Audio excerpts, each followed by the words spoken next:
afternoon, I stand before you to strongly affirm today's resolution, actively circumventing internet censorship is a legitimate foreign policy tool. We are all part of a new era, the digital age. The internet has changed the world for good. People from all around the world are united by the sharing of information for the first time. Unfortunately, this sharing of information is oftentimes restricted and silenced, and at the core of these problems is internet censorship. This has become even more clear in the last few years. China, Tunisia, and Uzbekistan have stepped up their censorship of the internet. In Vietnam, access to popular social networking sites has suddenly disappeared. Bloggers and activists are detained worldwide by oppressive governments for speaking out. We believe that the option of circumventing internet censorship has the potential to counteract these abuses. However, before we can discuss the merits of censorship circumvention, we must consider what it means for something to be a legitimate foreign policy tool. Two characteristics define a legitimate foreign policy tool. Firstly, such a tool is simply a tool in the toolbox. It is not obligatory, only permissible. This means circumvention need not be used in every single scenario. Rather, there is an absence of prohibition on using it. Secondly, the purpose of a legitimate foreign policy tool is to promote international cooperation and peace. This is the best interpretation of legitimate foreign policy tools since the resolution does not specify any specific countries, meaning we cannot analyze the specific.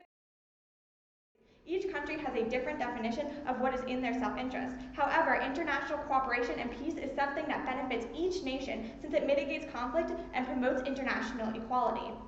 Our thesis is that the circumvention of internet censorship is essential to universal human freedoms that help promote international cooperation.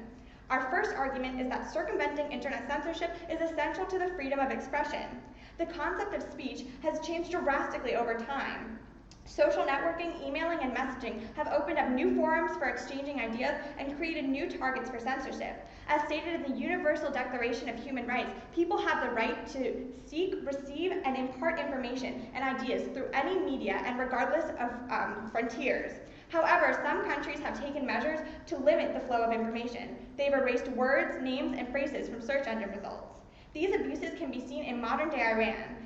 In the demonstrations that followed Iran's presidential elections, cell phone footage of a young woman's bloody murder provided digital proof of the government's brutality. There have been reports that when Iranians living overseas posted online criticism of their nation's leaders, their family members in Iran were punished. And despite a great amount of government intimidation, citizen journalists in Iran continue using technology to show the world and their fellow citizens what is happening inside their country.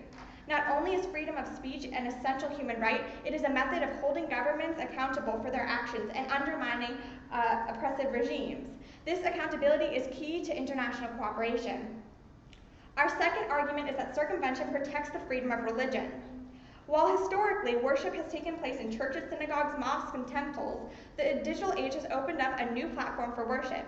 In some countries, censorship has been used to silence religious worship. For example, in Saudi Arabia, a man spent months in prison for blogging about Christianity, and a Harvard study found that the Saudi government blocked many web pages about Hinduism, Judaism, Christianity, and even Islam. Countries including Vietnam and China employed similar tactics to restrict access to religious information. The internet should enhance people's ability to worship, not hinder it. In fact, today the internet is also used to help bridge divides between people of different faiths. For example, in the United States, there are government-run programs that connect American students with young people in Muslim communities worldwide to discuss global challenges. A free internet is essential to freedom of religion. In addition, the importance of religious harmony on a global scale is enormous. Record events in Egypt, Tunisia, Libya, and Syria underscore the urgency of foreign policy that takes account of the motivations of religious actors and promotes religious freedom. According to a recent Pew Research Center report, restrictions on religious freedom increased sharply in Arab Spring countries just before the uprisings began. And according to Human Rights First, virtually all major U.S. foreign policy challenges involve countries where religious freedom is denied and religious conflict threatens to destabilize societies, including China, Russia, Pakistan, North Korea, Egypt, Iran, Iraq, and Afghanistan. Our third argument is that circumventing censorship promotes freedom from want. The internet levels the playing field by providing people with access to knowledge and potential markets, creating new opportunities. In Kenya, farmers have seen their income grow by as much as 30% since they started using mobile banking technology. In Bangladesh, more than 300,000 people have signed up to learn English on their mobile phones. And in sub-Saharan Africa, women entrepreneurs use the internet to get access to microcredit loans and connect themselves to global markets. One World Bank study found that in a typical developing country, rate for mobile phones led to an almost 1% increase in per capita GDP. To just put this into context, for India, that would translate into almost 10 billion a year. Economic development allows for an equal and fair international playing field. Our final argument is that circumvention promotes the freedom to connect, the ability for individuals to get online, come together, and hopefully cooperate. The largest public response to the terrorist attacks in Mumbai was launched by a 13-year-old boy. He used social networks to organize blood drives and a massive interfaith book of condolence. In Colombia, an unemployed engineer brought together more than 12 million people in 190 cities around the world to demonstrate against the FARC terrorist movement. The protests were the largest anti-terrorist demonstrations in history, and in the weeks that followed, the FARC saw more demobilizations and desertions than it had during a decade of military action. And in Mexico, a single email from a private citizen who was fed up with drug-related violence snowballed into a huge demonstrations in all of the country's 32 states. Because internet censorship circumvention promotes essential human rights and in turn international cooperation, it is a legitimate foreign policy tool. We urge a pro-ballot. Thank you. 6:14. Do you guys need practice? Yes. How much would you like? I'm going to just keep it running and keep reminding them every week.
We've used 2 minutes of your time.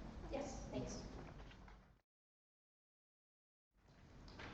Right, okay, so some basic questions.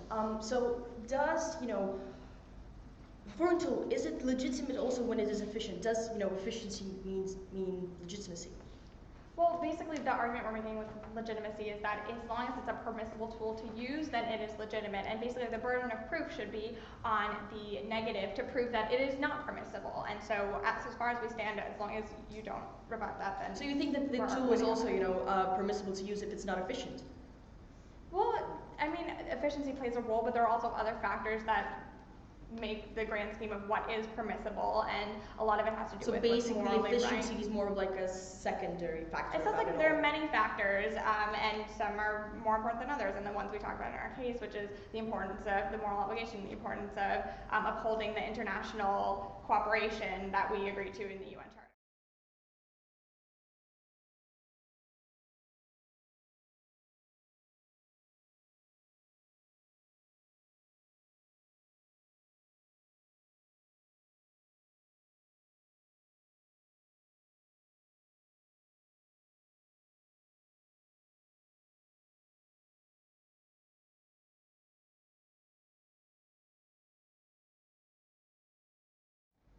Well, I mean, I know that has happened in the past. I don't know if we're saying that the West, in this hypothetical, that the West would be, is that what you're saying, that they would be providing them with circumvention tools of the people in the country, if this, like, in this hypothetical? Well, yeah, I mean, if the West, for example, the US were to provide China with circumvention tools, where the Chinese government be incentivized to actually kind of, organize more violent crackdowns? Well, I mean, I think we can basically base that off of what has already happened already. I mean, you can... So that's yes. I don't think that's a yes. I think that there's very rarely, only 3% of people actually circumvent the internet right now in China, so I don't think we've seen that. Okay, and your plan is actually, like, how are you going to increase that number? Well, the point is that by having an actual body, a nation, not just individuals with proxy servers in the United States setting this up, we have an actual government body with the resources to support this that can actually get it to a wider audience and, like, uphold more people in the system of circumventing the Okay, thanks. So do you think that there is, a lot of propaganda in China or Iran and so, oppressive regimes? Yeah, there's... And the propaganda machine is very powerful as well? Well, yeah, I mean, some of it is just like what... Yes or no? Yeah, sure, there's propaganda. Oh, okay, yeah. So basically, if you were to provide, circumvention tools from the West, would the government be, kind of saying that it was, a Western agenda? Sure, they'd probably not be in agreement with the circumvention, because that's what they're against. Yeah, so do you think that the public would perceive it as, some kind of a Western influence on their nation? Well, I think the point is that the people have to buy into the circumvention. So, I mean, the people you're talking about wouldn't be doing that.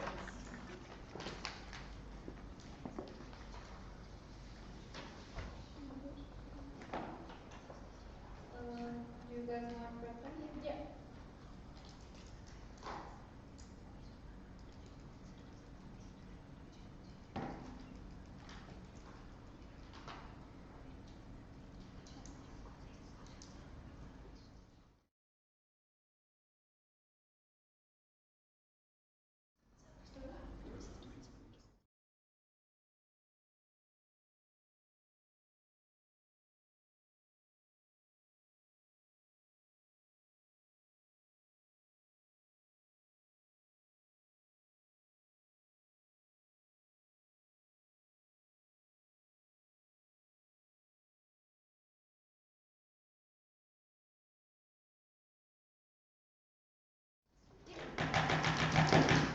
Can I be here?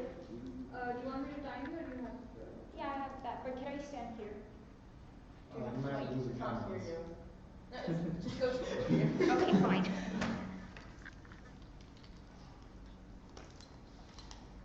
Just a second. Ladies and gentlemen, we believe that the plan that was proposed by the proposition is actually not efficient and morally not okay either. So we think that that is already a reason that it should be that why it should be failing. Well, I'm going to bring to 4 points of rebuttal, and then I'm going to talk to you about how the opposition that will be, created after this plan is actually going to be hindered. Now, moving on to the rebuttal. The first thing that they said that they're sort of like their plan is essential for freedom of expression, and some countries that are limiting this stuff, and this is bad. Well, we think that it is kind of cool that we have, freedom of expression and we have freedom of information, but we are not always the ones who know best. The proposition kind of takes the stance that we as the West are the ones to delegate our values on the world, and we are always right when it comes to question how we should be governing our people. But we on our side, we on the side of the opposition actually believe that sovereignty is something that is more important, and sovereignty is something that we should value more, because we think that sovereignty, first of all, is paramount for international cooperation and for the international community to actually work in a normal way, because we have to consider that every country should have the right to decide how they want to govern their own people. And we think that it is possible to hinder sovereignty only if we're talking about real crimes against humanity, when we're talking about genocide, when we're talking about people massacred in massive amounts. But we don't think that people don't having access to Twitter is that much of a big of an offense that we should be conducting this whole plan for it. Because if we're talking about sovereignty, we think that a country should choose the method it wants to rule on its own, because each country has their own cultural background that's very unique. And we in the West are very liberal people, and we in the West kind of, value individualism. But that does not always have to be the case. That does not always have to be the most important thing we talk about. Because if we're talking about for example, some other societies, they value, for example, the collective good. We think that, for example, China should have the right to value stability over liberty, and for this reason, they should have the right to, at some point, like limit the amount of freedom of expression or freedom of information that their people have, because they value stability more, and we have no right to say that our way of ruling is the right way, because actually it's not, and actually we are the ones who are also doing the same thing, as we saw with Snowden right now. We also censor, we also do the same mistake, so we are not the actual person to be saying to other people how they should be acting. Now moving on to the second point of rebuttal. They talked about freedom of religion and how people will be are not able to, find out the religious things that they want to. The actual truth is they do have the possibility to do that. They have people in Vietnam, in China, in Burma, in Zimbabwe, in Iran, who do have access to our stuff. They use proxy servers, they use their own kind of alternative networks, they have access to Facebook, to Twitter, to everything they want. Because in order to set up a proxy server, you don't have to be a really, really mad, awesome IT guy. It's actually pretty easy to do that. So we think that those people who actually want access to the West, talks about religion, those people who want access to the Western media already have that access, and the rest could have that access because it's easy to set up, but they choose not to. So we're saying that their plan is actually not going to be efficient, and they said themselves that one of the important factors of legitimacy is efficiency, and their plan is not going to be efficient because those people who want this already have this, and those who don't, they're not going to use it anyway, even if you provide this tool for them, because they can use it now, and they decide not to. So we think that the freedom of religion, that is something that they can achieve on their own without our help, and we think that this point already follows. Now moving on to the third point of rebuttal. They talk about leveling the playing field, allowing people to learn languages or to, learn agricultural stuff. Well, that's already there. No country is actually censoring that. The actual truth is countries like Zimbabwe are encouraging people to learn about agriculture. They're encouraging people to learn about other languages because this is something that helps their economy flourish. So these things are not censored in any countries. So saying that your circumvention tools are actually going to help people learn languages is actually false, because they can learn those languages right now if they want to. Now moving on to their last point of rebuttal, they talk about organizing protests and demonstrations. We think that in order to organize protests and demonstrations, you don't necessarily need the internet. You can come up with change on your own, but if we are going to be ones to impose that change, it's actually going to make matters worse.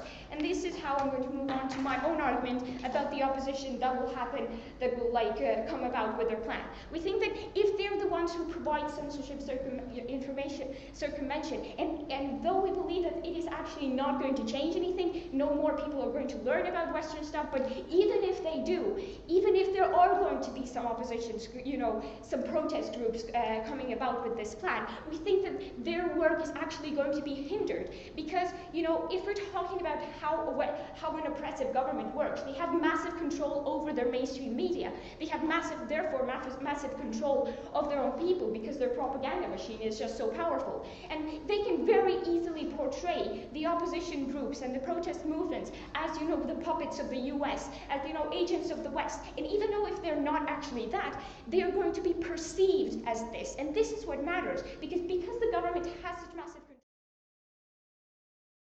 easily make these people seem like Western puppets and make the majority of their population believe that these people are actually puppets of the US and these people want to, destroy their country. Which means that any opposition groups that will grow out will be perceived by the majority of the population as the enemy, and they are not going to be trusted. Even if they do come to power, they're going to be hated by the majority of the people, which means that no good change will come. Your plan is not efficient, and therefore it is not legitimate. Thank you. Thank you, Rebecca. Actually, can we just have run that? Yeah, it's like 6-9.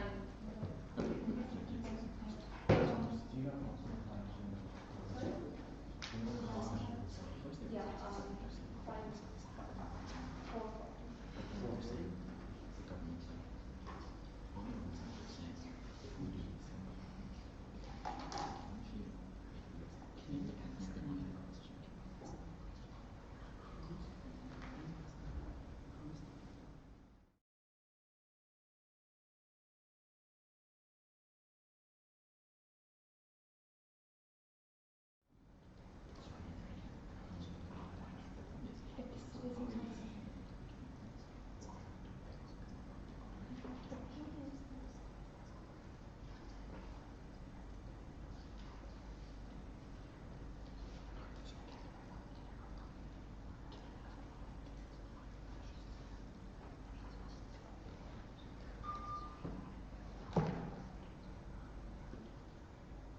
1 minute.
Yeah, that's fine.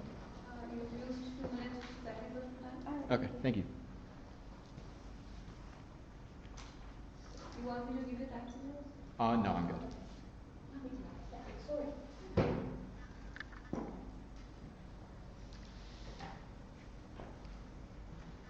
Hi. Is everyone ready? So if we already have all this, is there propaganda in these countries where is there currently propaganda? Like say China. Yes. Okay, so if there's already propaganda, why would something tremendously new happen if we make those systems better? Well, by making those systems better, we're actively saying to China, we want to tell you how to rule your country. Okay, but and we how don't does the care what you propaganda think." make a difference, right? If there already is propaganda, and some people already dislike the United States, and some people already like the United States, and or any country that's going to be circumventing internet censorship, how does this new propaganda affect the citizens of, say, China, where China's government is going to be increasing propaganda? No, because right now they have no reason to do that, so actively. Because But you there just is said there no- was propaganda. No, I'm saying like generally all of these, regimes have some sort of propaganda. Okay, so if there's some propaganda, then the people that would want to like the United States, it's like say the United States is circumventing the internet, the people that would want to like the United States already like the United States, and the people that would not want to like the United States do not like the United States. So how is increasing the amount of propaganda going to affect this? Well, because propaganda inherently is something that's already going to change the people's opinions. But if it's already there, what's going to change after that? Because every propaganda actually does change the opinion of the people all the time. Okay, sure. So, in your case, you said in your last speech, you said we can only be governments only lose legitimacy if they commit a real crime against humanity. What's a real crime against humanity? But we're talking about crimes that Who determines what a crime against humanity is? it doesn't have to be who. It's actually like an objective way of understanding. Okay, If so they're what's the killing their objective way of people- understanding it? If they're killing, that's the only crime against humanity. No, it doesn't mean necessarily that. They can be killing. Okay, so torture, okay, real so actual torture. crimes. But I thought you just said it's only killing. No, we're talking about real actual crimes that, So that many why is internet people censorship not an suffer. actual crime?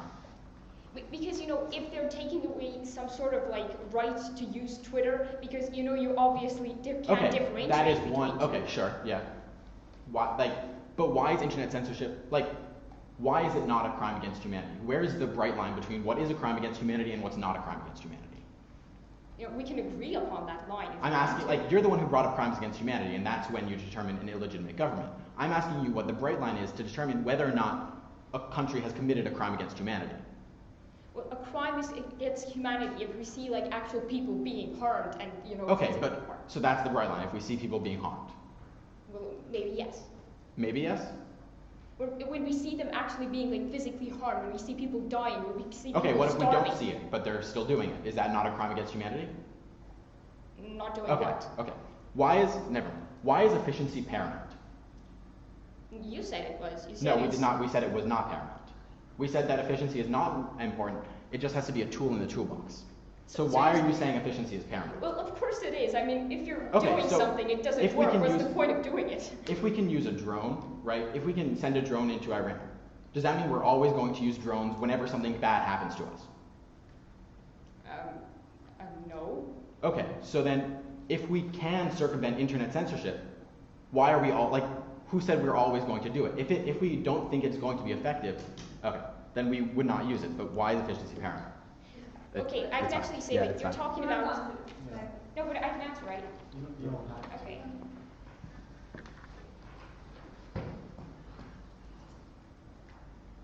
One time? How much background do you need? We use 250, Yes. so we have 5 minutes. Just keep it right. Yeah, yeah. Thank you. Thank you.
Or we could just do it.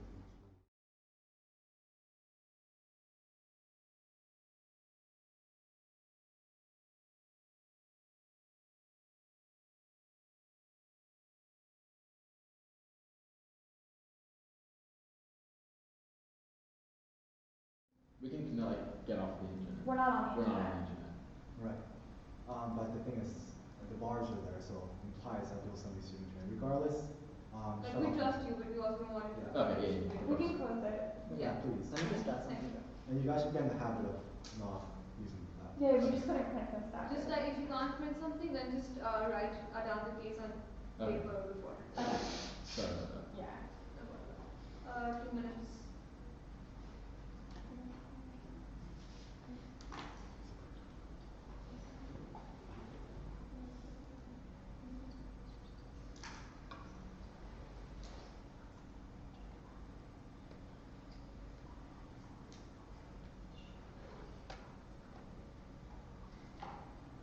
Okay.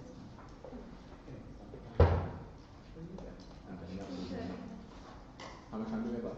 Sorry. How much time do we have left? You've taken up We should have 2 5, minutes. we've got around 2.5. Okay, Okay. great. Yeah, 5 minutes each. Yeah.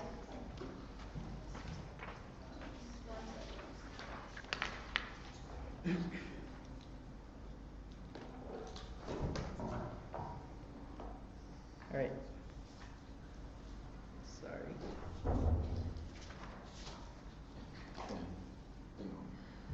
Thanks. Ready? Because the Khan says we can never violate sovereignty, the Khan defends a world where people are sent to prison for blogging about religion. The Khan defends a world where people where criticism of government is silenced, and the Khan defends a world where people are shackled to the bottom of the social ladder, and it's impossible to get back up. start on the only con argument in their case. The only argument they make is about propaganda. Their argument is that they're going to be perceived as untrustworthy and agents of the West as a result of this circumvention, but there are a few problems with this argument. The first problem is that the people are already trusted by foreign nations, and insofar as the foreign nations are providing the circumvention, and the problem is our definition in the affirmative case of legitimate foreign policy is international cooperation. So if the international realm defends their choice to circumvent the internet censorship, then it doesn't matter if there's going to be more propaganda. But second, this is non-unique. The United States has circumvented Chinese censorship before, and there has been Chinese propaganda. Just if the United States does it again, that doesn't mean that there's going to be more. That doesn't mean that people who hate the West are going to hate the West even more. It just means the same people who hate the West are going to still hate the West. There's not going to be any change if we circumvent the internet more. But then they make the argument about real crimes on humanity. The problem is that we don't know what it means to be a real crime in humanity. There's absolutely no bright line. But then go to our case. First, their argument is that this is not going to be efficient, which means that it is not a legitimate foreign policy tool. But the problem is you can look at the top of our case. The top of our case says that a legitimate foreign policy tool is simply a tool in a toolbox. That means we don't have to use it in every single instance. In fact, if we think it's not going to be efficient, that means we shouldn't use it in that instance. For example, it's not like the United States would use drones on every time something bad happens, right? We would only use it when we think it might be effective. So a legitimate foreign policy tool does not have to be used in every single instance. But second, just because it's not efficient doesn't mean it's prohibited, which means it could still be legitimate. But then on our arguments. First, on the freedom of expression argument, it is very important that we look at freedom of expression. She says, the opponents say that we don't always know what's best, but the problem is the point of freedom of expression is that the people in the country under the oppressive governments are able to hold their governments accountable and let their views be heard. Also, then she makes the sovereignty argument. But first, I would say that circumvention does not violate sovereignty at all for two reasons. First, because internet control was never part of the sovereign's power in the first place. We argue for free flow of information over the internet, meaning no government can control it. Therefore, by circumventing censorship, we merely counterbalance an overreach of government power. Second, the nation using circumvention as foreign policy tool never directly violates the power of another sovereign government. Rather, that nation provides the necessary tools for silent citizens within that nation to hold their government accountable. Second, I would say when a government violates the freedoms of its people, that government loses some level of sovereignty. In order for the neg to justify their position, they must defend that the government has the power to violate the fundamental human freedoms, that it is okay for governments to silence its people because of its absolute sovereignty, but once they have done that, they lose their sovereignty. Third, I would say the negative position does not leave open the possibility for change and improvement of government. Even if sovereignty is violated, it is a necessary step to establish a more fair and democratic government.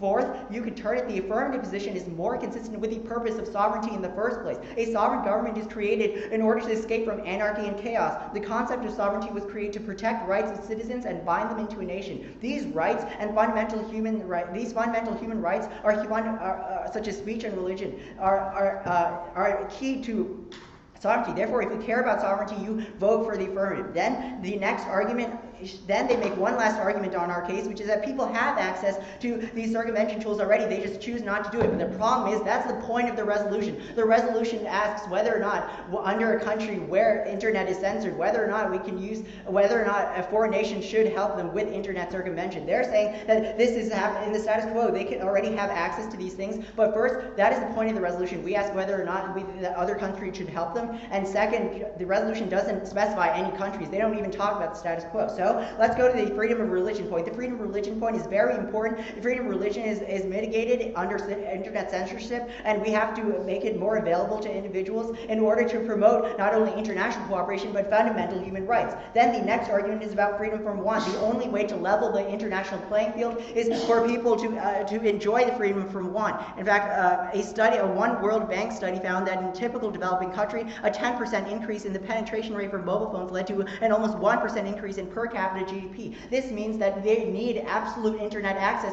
in order to create an equal economic playing field. So there are a few points that they miss on. They don't have any offensive points. Their only argument on the con case is a propaganda argument, but that's non-unique. Remember, we have to uphold the freedom of religion, the freedom of expression, and the freedom from want. These are fundamental human freedoms, and they are necessary. So I urge a pro ballot. Yeah.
Okay, hi. What does the word actively mean in this motion? To actively do something means you have an intention and you take an action to do it. So you're saying that, doesn't this actively mean that you're actually going to do it like always? You're not going to make Actively choose. doesn't mean you have to do it always, right? If I say I actively have to go to school, it doesn't mean I go to school every day. But It just in means that there are principle- times when I actively walk to school and go to school. Okay. If you love humans' rights so much. I do love human rights. Okay, yeah. If you love human rights so much, then why not you don't use this policy really all the time in every oppressive government? Because as you said, there are a few circumstances when maybe this isn't the best tool to promote human rights. Perhaps there are better tools to promote human rights. Therefore, we will only use the tool when it best serves our interest to promote human rights, right? It's a tool in a toolbox for foreign policy objectives. Our foreign policy objectives are to promote human rights. That doesn't mean we have to use the same tool over and over again. It means that we use a variety of tools, but this is one legitimate tool that we may use at some point. Okay. Are you going to promote democracy everywhere? Is that your ultimate wish? Well, the pro case doesn't speak to democracy, right? We speak to democratic principles such as freedom of expression and freedom of religion, right? And we're not going to do it in every single... We always want to promote these values. We will not use this means every single instance. Okay. But how is the fact that dissidents are jailed in China right now going to be changed under your plan? Sorry? How is the fact that we have dissidents and protesters jailed and killed in oppressive countries, how is that going to be changed after So right now we have... Well, you will say... You're saying that China is an oppressive government, and they will... they imprison dissidents. The point is that we are giving people in China an avenue or a vehicle by which they can change their government and make it more democratic. So in the long term, there won't be these moral abuses and these moral atrocities. Right? So in the long run, that won't happen anymore. If we're able to give power to the people, if we're able to give rights to the people, if people have the right to expression, then they can hold their government accountable. We get the point, but those people who are not using proxy servers right now, are not using the circumvention tools that they have, why do you think they're going to use it after you've because it's going to be made easier. Oh, okay.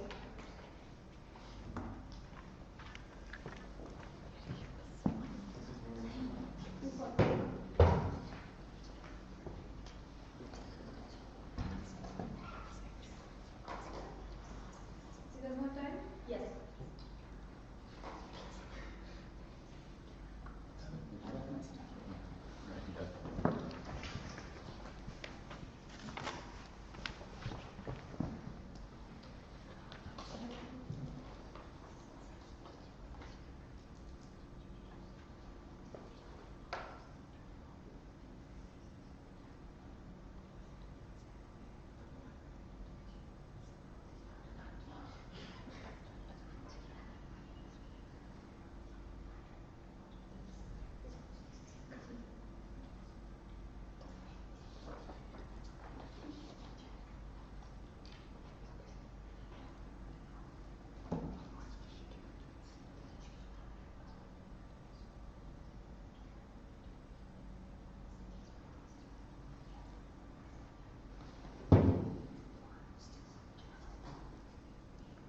One minute.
minutes.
Sorry, taking a minute to organize it. I'm sorry, around 1 hour. Yeah,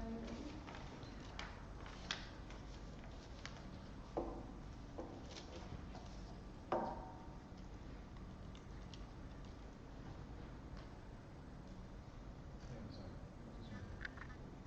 She's the second speaker. Yes. And you are the second speaker. So isn't there a cross-examination? No, we just did that. Oh. Oh, yeah. I'm sorry. Yeah. She can scream and cross examine. Right, oh, yeah, oh, definitely, let's call it that.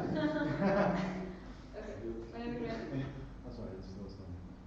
No, it happens. Actively cannot be defined as when and where and how intensely I want to do it. If anything, then actively has to be, they have to stand behind the statement that actively means very, very intensely intervening and actually, misguiding or trying to interfere in the business of the government. So that is something that they cannot do. They cannot say us unfairly that whenever, once in a lifetime, it's okay and it's legitimate. So that is something that has to work in majority of cases, not only one case. I'm going to talk about 3 things. I'm going to talk about what makes the tool legitimate. I'm going to talk about the freedoms that they very much want to talk about. And then I'm going to talk about the Western agents and how they're perceived in those countries. First of all, what they say that in order to make a tool legitimate, it has to enhance cooperation on an international level. Now, we say that it does in no way enhance cooperation on an international level when we say to a country that your policies are not okay, we don't like how you act, and we want you to change them, and we're not even going to you to change them, but we are behind your back providing your people something to change your policies. No, that is going to bring a lot of hate and anger from those countries. So those countries are rather more going to be angry at us. And we say that we can see that when China has already conducted cyber attacks, Iran could very easily go on and say that I'm going to develop my nuclear program now because I don't like that you're intervening in my business. We say that for those cases it's very important that we carefully consider whether breaching sovereignty is a good enough reason if that good that is going to come out is that good. Now, and secondly, what we say, we add to their definition of legitimacy of a tool, is that it must be efficient, it must bring change, otherwise it is a risk too big to take, just as I just prove to you. Now, and we have 3 points, analysis under this point. First of all, people must have more access. We don't see the people accessing it more because people are really influenced by the propaganda machine, first of all. Second of all, in those countries, they're afraid of the government. So if the act is illegal, then I'm not going to use the circumvention tool if I haven't done it so far, because nothing is going to change on that agenda. It's still going to be legal in that legal jurisdiction. So we want the proposition to prove us why people will be accessing more and how will they cater it to people, how will people get to know about it, and just because we have a huge resource doesn't mean that people are going to use it or that there is going to be a change. Secondly, those oppressed people have to be better off. For example, we have to provide them the safest option for existing. Now, we say, like we have seen, for example, the uprising in Belarus, where it failed, where there was a violent crackdown on it, and after that, circumvention, censorship went worse. We say that this is not efficiency and this is not protecting those people. For example, and if they say that our stuff is better, then the haystack technology that we had approved by the government of the United States, which we imported to Iran, and it actually enabled Iran to pinpoint the users of that technology, and so we cannot say that our provided technology is the safest, and we're actually endangering those people, and we have to take responsibility for that. And thirdly, we're harming our own people, we're putting our own people into danger of those cyber attacks, of those nuclear programs, and of those angered countries that actually don't rationally often think, and who don't want our democracy being put on them. Now, and furthermore, we're going to create a precedent that it's okay to breach sovereignty. And if we say that we can do it responsibly, then therefore, for so little things, China can also say, well, it is okay to make those cyber attacks to you, and we're going to, it's like kids in kindergarten, you did it first, I will do it after, and I am not that guilty because you were the one to create the precedent. Now, moving on to the idea of freedoms. That's very cool that we can exercise different freedoms, but what we're talking about is exercising them publicly. If I want to be a full person, I have to exercise that right of religion also publicly. But when I do it publicly, then I will be imprisoned, I will be persecuted, I will feel even bad about who I am, even though that I have access to it on the internet. We say that is not going to change, and if I'm going to do that on the internet and try to do it on public, then those people will be worse off in those very environments.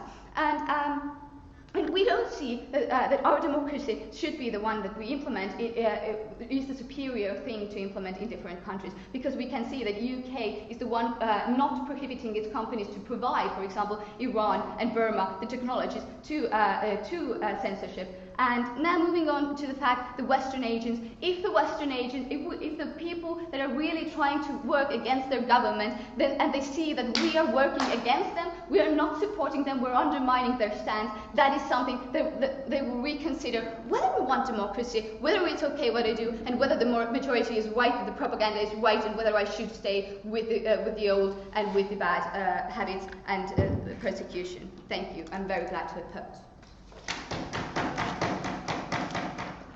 Sorry.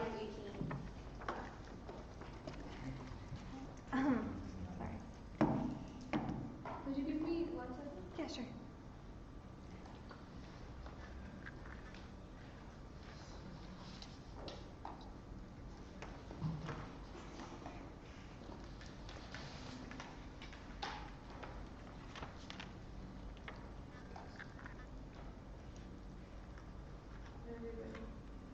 Ready? Okay. So why do we as an international community uphold sovereignty? Because we believe that certain countries are better off governing themselves. They don't feel threatened that if every single thing that we don't like about their actions, we're going to come in and change it. Right, so certain countries are better off governing themselves, which means that there's room for some countries that aren't doing such a great job of governing themselves. For instance, wouldn't you say that a country that abuses its social contract with the people, that is actually abusing their rights, that isn't upholding their rights of their people, that they make in the contract? Social contract is a very ambiguous term. We're talking about countries like China, where we actually have a collective society, where the stability of a collective society is more important than the wants of an individual. And you cannot say that you know what each individual in that country wants. Right, but what we can see is that the access to internet gives access to freedoms, fundamental freedoms, and these fundamental freedoms should be given by a government to its citizens. In turn, the citizens give their right to be taken to jail for committing crimes and other certain rights for the social contract, right? So how can a government that's abusing this contract even be considered a sovereign nation? They're clearly not governing in a way that is fair to its citizens and fair to its own government body. I don't know about it, because we also censor certain stuff, and who is to say what is right to censor and what is not right to censor? For example, if I cannot access, for example, the information that my government is spying on me, if I cannot access certain types of porn just because, or I cannot gamble on the internet, that's also, drawing the line is very, very difficult. Right. And to say that the democratic countries know the best is not okay. Well, everyone censors, and we're saying that there should be no censorship at all. It doesn't matter if it's coming from a democratic standpoint or any other standpoint. If anyone is censoring the internet, it should be a foreign policy tool to not do that. So another thing. Okay, so okay. Does access to information on the internet help overthrow oppressive regimes? We have examples where it has helped, and we have also examples, for example, Thailand in 2010, where there was a very violent crackdown after the red shirt uprising, and actually it went worse. There are controversial examples, so we cannot say just because there are good examples that it is okay, it is an okay policy, because there are examples of people being very much worse off afterwards, and even more abducted, persecuted, and. But you agree that this access to a flow of information has turned out in some cases to overthrow these oppressive regimes that are causing these human rights abuses, that are causing these crimes against humanity. I'm still saying that in the crackdown. it doesn't have to be the access to internet that's actually, that enables them to do the change. The change, the want has to be in you, but the means to, do it is something that, the internet might be, but in many cases, if we just rush into it just because we have internet, we think it's already bad, because in that case it's going to lead to worse outcomes. Thank you. We'll take the rest of the crowd. How much time is it? Those are 2.5 minutes, I think. Yeah, you guys have 2 minutes, and so you guys have 2 minutes 40 seconds. Okay, great. Thank you.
One minute.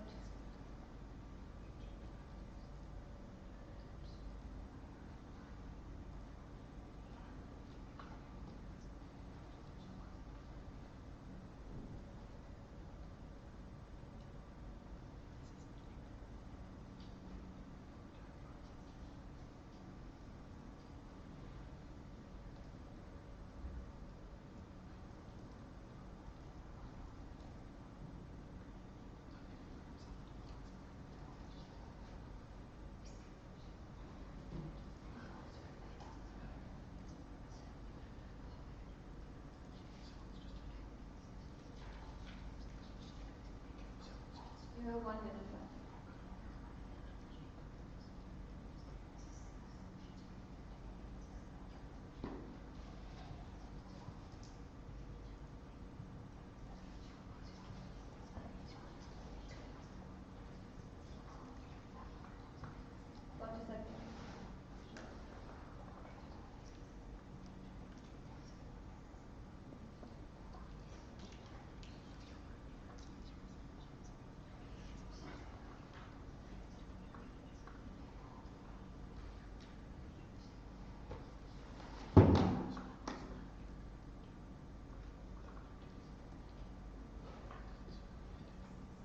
seconds.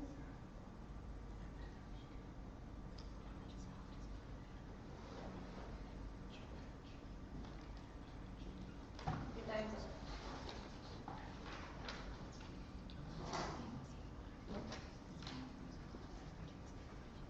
Five minutes, right? Yeah. 5 minutes? Okay. Sorry.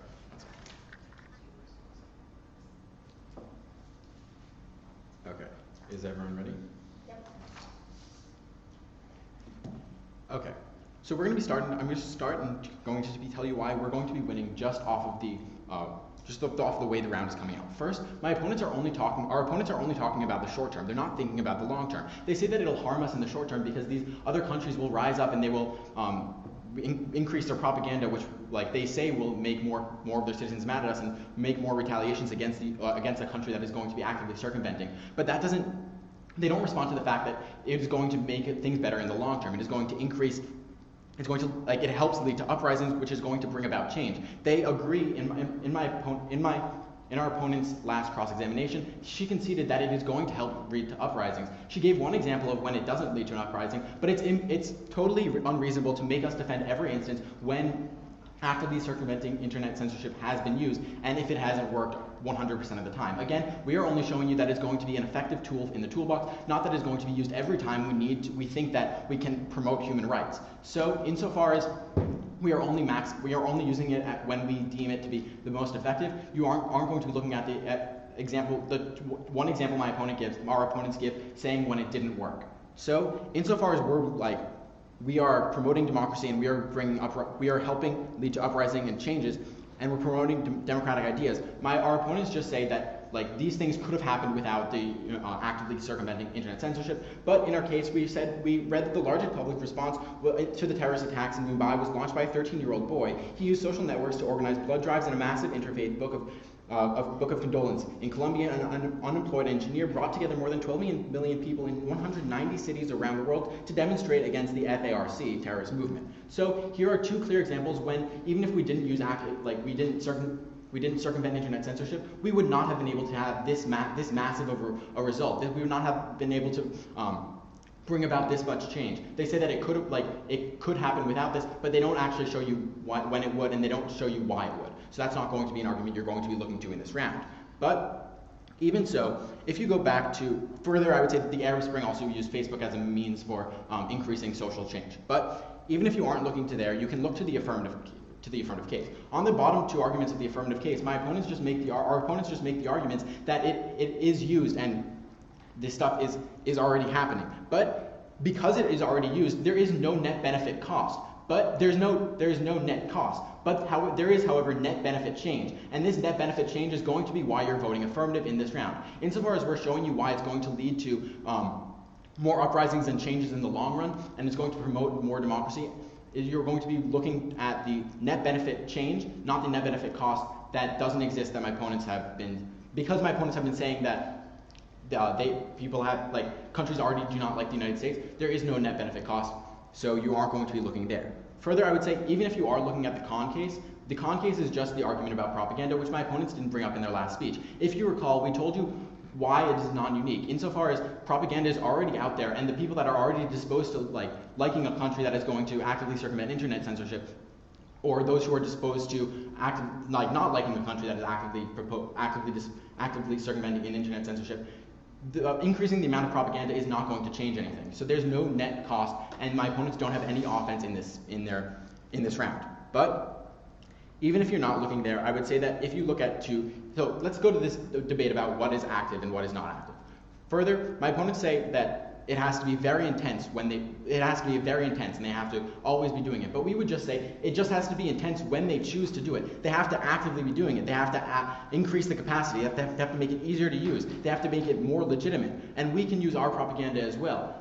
That is no reason why it's actively does not mean they have to always be doing it. It just means that when they do it, they have to intently do it, and they have to make sure they're doing it to their full capacity, which they would be doing if they chose to do it. But again, remember, they don't always have to do it. It's just a tool in the toolbox. So that's going to be the first voting issue in the round. The fact that it is just a tool in the toolbox means that we don't always have to use it. The examples that our opponents bring up about how it can be not effective, those you can cross those off of the flow. Those aren't important insofar as we don't actually have to do it 100% of the time. But even if you aren't going to be voting there, I would say the second voting argument for the affirmative is that we're upholding values and we're going to be increasing change in the long run. We're promoting religious freedom, which is going to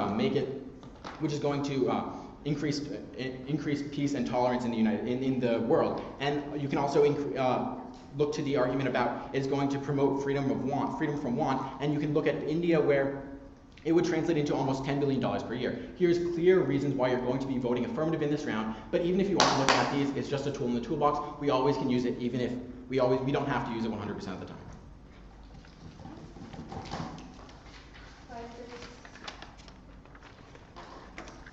Amanda, you like to?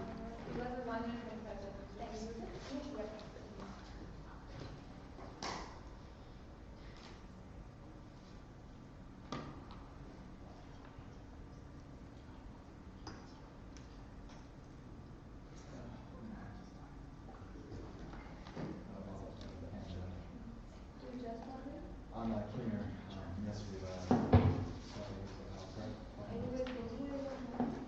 with Christina, this other person, I kind of separated the whole thing. Long story short. Oh, good. You part of the same delegation? No. Okay. You guys are representing. Oh, you're not They're from just their the same delegation. thing. Yeah. Just like, Oh.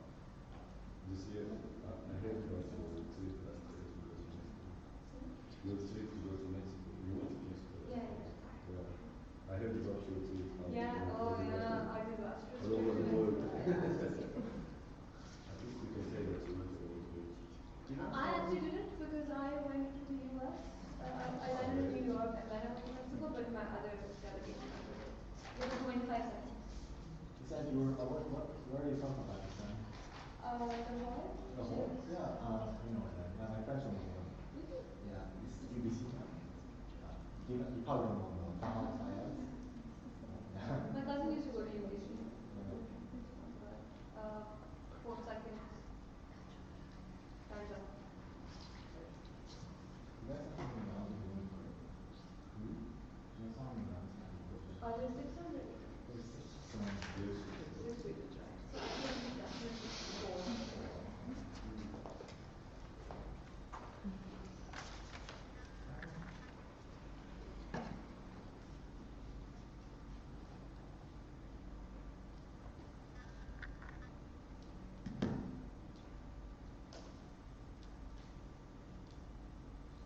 So ladies and gentlemen, we on the opposition side actually believe that, in order to implement some kind of a policy, it has to be safe, it has to be efficient, and it also has to, have benefits in the long term as well. But I'm going to be proving to you right now that, in long term, short term, it doesn't matter. Their tool is inefficient and also unsafe. And also, we do believe still that the opposition is actually pretty much entitled to the win just because they're not going to be implementing this policy very actively. And this is what the motion actually wants you to do. So first of all, foreign policy, what it is such a sovereignty and international cooperation. Second of all, the tool itself, is it safe and is it efficient? And thirdly, long-term, how it does actually not benefit. And fourthly, once again, reinstating propaganda. And how it actually works in those countries. So foreign policy, we actually need foreign policy, to be legitimate. And in order to be legitimate, it also has to be, not breaching someone's sovereignty. Because what Kathleen told you is that, if we're going to be breaching China's sovereignty, for example, then the fact is that, you're setting a precedent. And, when we're going into the cyber realm, which means that probably cyber attacks are also going to be, increased and all that kind of stuff, right? And what the proposition was standing for was, increasing international cooperation. But once again, we told you that you're not going to be increasing international cooperation if you're breaching sovereignty, because if a country sees that you're breaching their sovereignty, they're probably not going to like it, which means that they're probably actually going to be, less likely to cooperate with you. Therefore, you are actually harming yourself as well by implementing this kind of a policy. So therefore, their talk about foreign policy being efficient or just, in the terms of international cooperation also falls. So when we're talking about the tool itself, it being safe and it also being efficient. We do not believe that this tool would be safe for the people because, first of all, it would still be in their legal jurisdiction illegal, which means that they didn't actually prove to us why would those people would be incentivized to use this tool more. They would probably not be using this tool more just because it still be illegal and it still be, not safe. And when we're talking about, failed examples, no, we actually told you about, the haystack and Iran and how they were able to pinpoint individual users, also Lukashenko in Ukraine, and also, the red shirts in Thailand. There are many more examples. So the tool itself would not be actually safe. And the second thing, it would also not be efficient just because it would be counterproductive. And I'm going to come back to that in my fourth point. So now, when we're talking about long term, they told us that, the long term being very important. But if we see that, in short term, it is not safe or efficient, then it is also probably going to be harming those people in the long term. Because the people, the government, if it's an oppressive regime, we told you that they're probably more likely to actually hold on to their power, which means that, if the government sees that there's some kind of an uprising, happening, then they're more prone to actually, want to hold on to their power, therefore organize more violent crackdowns, which means that once again, we would be harming ourselves and also the people in those countries, because those dissidents will still be imprisoned, and those dissidents would still probably be in a very not fortunate situation. Now, talking about propaganda, we actually do believe that an increase in propaganda would discourage those people from using those tools, because this is actually how propaganda works. If they told us that propaganda does work, then obviously an increase in propaganda is also going to be working and discouraging from people using those tools just because it is legal, just because they're probably more likely to have a crackdown on them, and once again it is actually going to be counterproductive to the dissidents as well, just because not because what it actually is, people trying to be democratic, but what it is going to be made out to be. It is going to be made out to be as if there are some kind of Western puppets who are trying to bring about some kind of a illegitimate change in those countries, which means that they're going to be undermined, people are not going to be believing them, and once again it is going to be inefficient and also very unsafe for the people of those governments, for the people of those countries, sorry. And also when we're talking about exercising some kinds of freedom, then what Kathleen told you is that, it's one thing being able to blog or, read about Christianity, but if you're not able to, exercise those freedoms safely out on the street, then there is some kind of a deeper problem within the roots of that society. And this is what they, actually be supposed to be dealing with then, right? Not just the internet freedom. And if the internet freedom is not going to bring about some kind of a societal change just because, there's more violent crackdowns and also, propaganda and so forth, then they're not dealing with the problem at any point in those in their case actually, which means that in the end their tool is inefficient, their tool is not safe, and their tool is actually not worth implementing because of all of those reasons that we have been speaking to you throughout the whole debate. And this is why I'm actually very glad to oppose. Thank you very much.